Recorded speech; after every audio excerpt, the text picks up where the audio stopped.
Hello, my friends, and welcome to another edition of Enough Talk, the L5R video podcast. This is our first new one of 2015. I'm the man with a brand new collection of orange hats, thanks to Christmas Day gifts. I'm Paul Ashman, and I am joined by the man who's all excited. They've announced the Kotai dates, and he's already started constructing his arts and crafts presentation. He's got all kinds of cool ideas. He's learning origami. He's setting up his diorama. The man from Table 57, Jesse Gobalski. What's up, Paul? I'm really upset that you stole my diorama thunder joke. My idea was actually to present a series of dioramas, one for each of the deciding moment artworks. That's really great. I actually want to do a diorama of like broken decks per arc, like most overpowered, and then like just put like deck lists. You know, like here's Fight in the Harmony, Chewbacca, Luke Skywalker, a test of honor, first place. Like, hooray! Like, remember when people were allowed to play Into the Darkness? Then just put arrows from like Diamond till End of Lotus. Like, this card is really good, and we played it a lot. Degeneracy, an exhibition. That's right. My first thought, of course, is obviously you go straight to the dioramas. My backup idea, though, is that I want to build a scale model replica of the Shadow Dragon using only pipe cleaners. Which Shadow Dragon art? There's actually some debate. Now, I know which Shadow Dragon art I'm using, but a lot of people really liked that Emperor Edition Shadow Dragon, the spider-lined one with the. Where it's like breathing lightning and stuff. It's very goofy. Yeah, it's very ballsy. Like, here's my energy projection blast. Yeah, very Godzilla, like anime. No, I'm the ultimate elitist. I'm not a joiner. So I'll be doing the basic, unique edition Shadow Dragon from Gold Edition. There's okay, first off, the Gold Edition Shadow Dragon was not non-unique. Right, because he was terrible. So let's clear up our history. Do you remember what he did? Do you remember anything about him? I do remember. He bowed to keep a bowed guy bowed.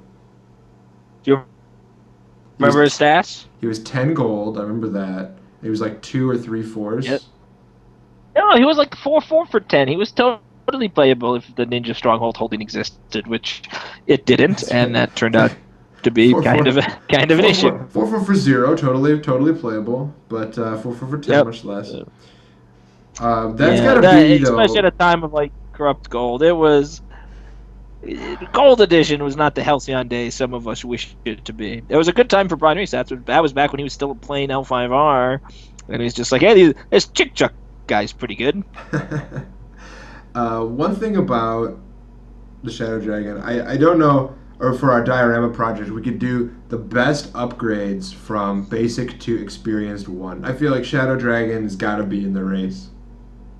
We gotta like Mahatsu a lot. I mean, that overlay certainly did a lot for us. Yeah, I got a lot of mileage out of that one, I'll be honest. Like, what are you doing on turn 2? Like, is it attacking with a 15 force unit? No. The card I always think about, by the way, like the other day when I was reorganizing some cards, putting them away, cleaving off some Ivory Legal stuff that's not going to be Ivory Legal in 20 is Border Keep experienced pre-Aran. Like, what? Like, I think I've convinced myself that card didn't actually exist, that it was all just some sort of mirage. Like, did we really get to just start with this 2 gold and cycle 3 cards for free? Like, did that really happen? I'm not sure. It did. It did really happen, and it let us do some really degenerate stuff. I don't think Birdie deck would have been quite the same if you couldn't just like, oh, I'm stuck on my control deck. What should I do? Like, oh wait, I'll just draw 3 new cards. Like, this is great. Create an order straight into bear. It was definitely that. Forgotten Legacy, man. It's gonna be like Woodstock, where we're just gonna like people are gonna talk about it for years. Like, oh man, I was totally there. Like, it was just. Whew. Okay, so you've got the High Honor deck, so I guess you get the joy of going first here. All right, I'll take that. I'll take that pleasure. I'm playing a deck that we both played at Gen Con. You to a bit of success. You made it to the top 8 with this deck, or top 4, I forget. Yeah, I mean it was multiple arcs back. Your evolution is a little different than my evolution, and you're not playing Xanthar, which is to me just anathema to the deck. But you know, Yeah, sure, sure. This was sort okay. of I hastily threw together before the video, so I apologize to anything. And there was a couple things I wanted to try out specifically. So there's some less than optimal card selections. But yeah, this is just a line attack deck. This is the deck that has existed since L5R day one. This is L5R as it was intended to be played by all of the guys featured on the designer win card. I'm going Yeah. to be buying some gold. I'm going to be buying some guys. I'm going to be attacking. We're playing some charge effects. We've got, where are they at? Marshal Your Strength and Inspired Devotion and Expensive Achievement and Contentious Terrain and Scouting Amidst the Snow to get more contentious terrains. Basically, so no matter what, no matter who we have out in the battlefield, we'll be able to attack and take a province. And all these little force bumps can also be surprisingly awesome in battle as well. Just because out of nowhere, like, hey, I got +3/+3 off of Marshal Your Strength, suddenly you can't duel me, suddenly you can't shoot me with a lot of your little ranged attack effects. And then we've got a couple other action suites. I'm playing some Chi Deathy stuff, Strike as the Earth and Wounded in Battle, because I think it's cool. It gets through the all of the follower heavy stuff, the decks that are playing New Cav Tactics. I think these cards do get some mileage. And Strike as the Earth turns on my range attack stuff a little bit. So we're playing Legions of Might and Yeah, and Serenity. I've always been very pleased with Strike from the Earth as a sort of like a poor man's unholy strike. Like that was an interaction that I took advantage of, I think, a lot more. Just sort of like defend, engage, strike from the Earth, first action, fearful volley, which isn't in the deck anymore, but that kind of like using it as a way to bring down a 5 force guy to a 3 force guy and then shoot him was something I had a lot of fun with. No, I totally agree with you. And if that mode, if the top mode was instead of an engage, an interrupt, give a melee or range attack +2 force, I think this card would see play like left and right. There's not a huge difference between Right. these two abilities. So this card gets a lot of. I have a lot of respect for this card. I think it's quite good. A few cards I wanted to test. Serenity is unstoppable. I know there's a lot of, like, I don't know about a lot, but there's a fair amount of turtle shell running around. So I wanted to try this out just because it's unstoppable. The 1 gold though, I think it's going to be too much of a hassle, but we'll give it a try anyway.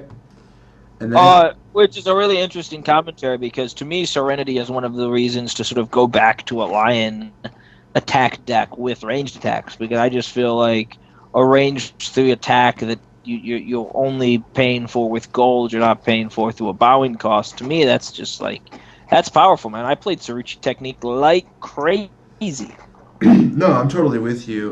The difference might just be that I need to make room for like 1 abundant farmlands or something.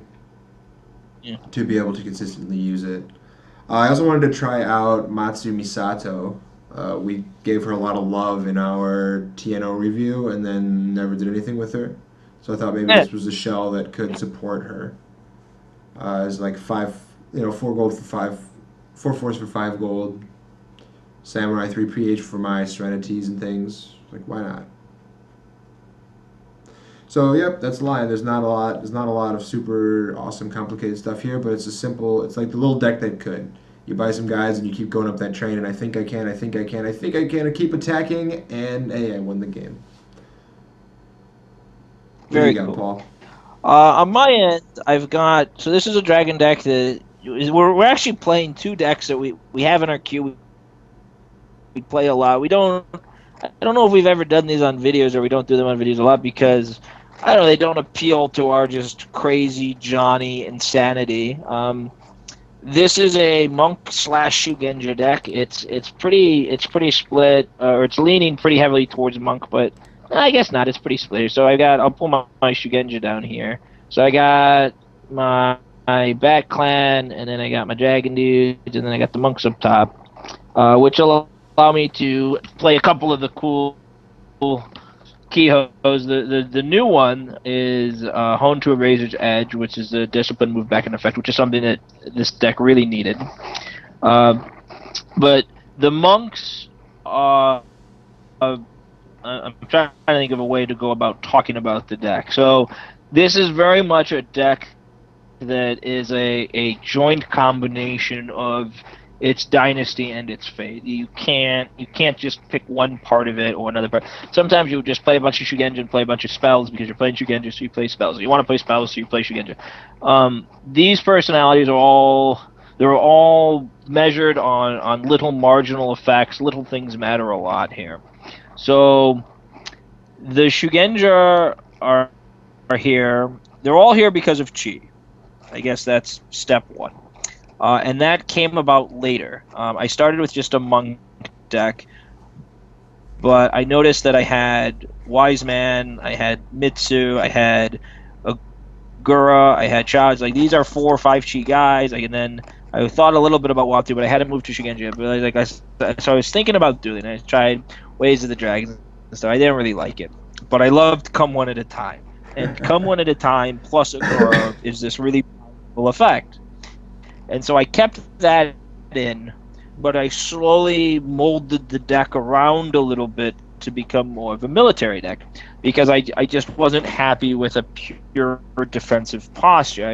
I'd sort of get overwhelmed. Come One works really well as an attrition effect for one guy, as an attrition effect for 2 guys, off an Agora, as a way to sort of blow up a unit, to like trade my 1/3 force guy for their 5 force unit to save a province, trade math. As a just defensive strategy, I was really unhappy with it. And so the rest of the deck is sort of filled out by that. So these Shugenja let me play Stones of Purity, which is this really powerfully force-efficient spell that can also make multiple fear effects off your Shugenja. These guys are Earth because they're dragon. And then you have Wrath of Osanna-Wo and 2 redirecting rage. That's pretty standard. I do start the Ring of Air, so that's sort of my answer to Bow effects. And then you use Home to Razor's Edge, your sort of anti-movement. You have to have some number of these cards in your deck. Kuon Staff is just a really good, unique item, though 0 focus. The dueling aspect is very tricky because I've got Come Ones, I've got 2 long-term fruitions, I've got Kuon Staff. So I got some real brick. So you have to, you got to be. This is not just a go crazy, do like a madman, and that informs other considerations like your planned departures instead of strategic withdrawals, because I really wanted that 4 instead of the 3. There's a happy medium. Dragon Elite Inkyu is just a really great follower. It can bow for the Wrath. It can bow for the Banish. These are both cards that I love to play. And then you got your rings that you put out with your long-term fruitions. I got 1 Walking the Way, 1 Heart of Fudo, because it's a dark audience dance. A lot of the times you'll just grab a Stones and an Inkyu or Kuon Staff. I love to get the Kuon Staff out of the deck. It's very common to go Kuon Staff plus something else, and almost always they just remove the Kuon Staff and I get the something else. But every now and then I might want a specific card, and if I have the time and the gold, I'll grab the Walk and grab the Heart, and then just get the long-term fruition of the Ring of Void that I want. That's mostly what you end up getting. But sometimes Victory through Deference until they change the rules on that. When you break the deck down like this, it looks a little bit like a pile of cards. You're like, what is this Tagashi shot? What does he do? He's like, he's got this weird engage thing, and this, but I have used all the abilities on all the cards. I've put out tons of potions. I've blown up items. And so it's one of those decks that I think you have to play a couple of games. You have to watch the game sort of play to get a full sense of exactly how things work and how things line up, because it's actually a deck that I don't think I can call it a powerhouse of Ivory Arc, and it actually started as a strict deck and I just backed it off because I wanted to play some better gold, but it's a really good deck, and I think if not the very top tier, it's hanging around that top tier. I'm not playing my free guy, which is just a blatant oversight that I notice now because I forgot to put her in, but it's an easy fix. But this is a deck I've been playing a lot with. I've been very happy with it. So. Yeah, for sure. And in our testing behind the scenes, I've been impressed by this deck every single time. It's a deck that always can kind of do something. It has some roadblocks, and like sort of every deck has matchups that don't go so hot for it. But if this is the sort of deck that I think L5R designers and players want to see and want to play, a deck that can do a lot of different things. Some of them powerful, some of them marginal, but always in a sort of dynamic give and take kind of way. And it's pretty cheap when you look at its personality base. I mean, I've got 3 guys that cost 7, and then a lot of 6s, and a couple of 5s, and so it's able to put guys out there. And every personality that I look at, I feel is like good value. Like every guy, I'm always sort of happy. I never feel like I'm massively overpaying for my personalities, and I think that's the foundation of a very good deck. When it's just like when every time you get your gold and you get your guys and you look and you feel like, okay, I've got some residual force and I've got some strategic flexibility. That's the kind of deck I like. All The right. trade-off is that sometimes your hands are complete nonsense. Sometimes you play against a Crane Scout deck with Family Dojo and New Cav Tax, and you open a hand with Wrath of Osana Woe, Redirecting Rage, Entrenched Position, a Stones or something, and you just sort of get run over because your cards aren't active. They're not turned on. And it becomes this game of like, boy, I really need to draw come one at a time for this first attack and just hope that I sort of get these outs. But at least you have the out in the deck, and losing to Crane Scouts isn't there's nothing to be ashamed of. For sure. All right, man. Let's jam it. See what happens. Go.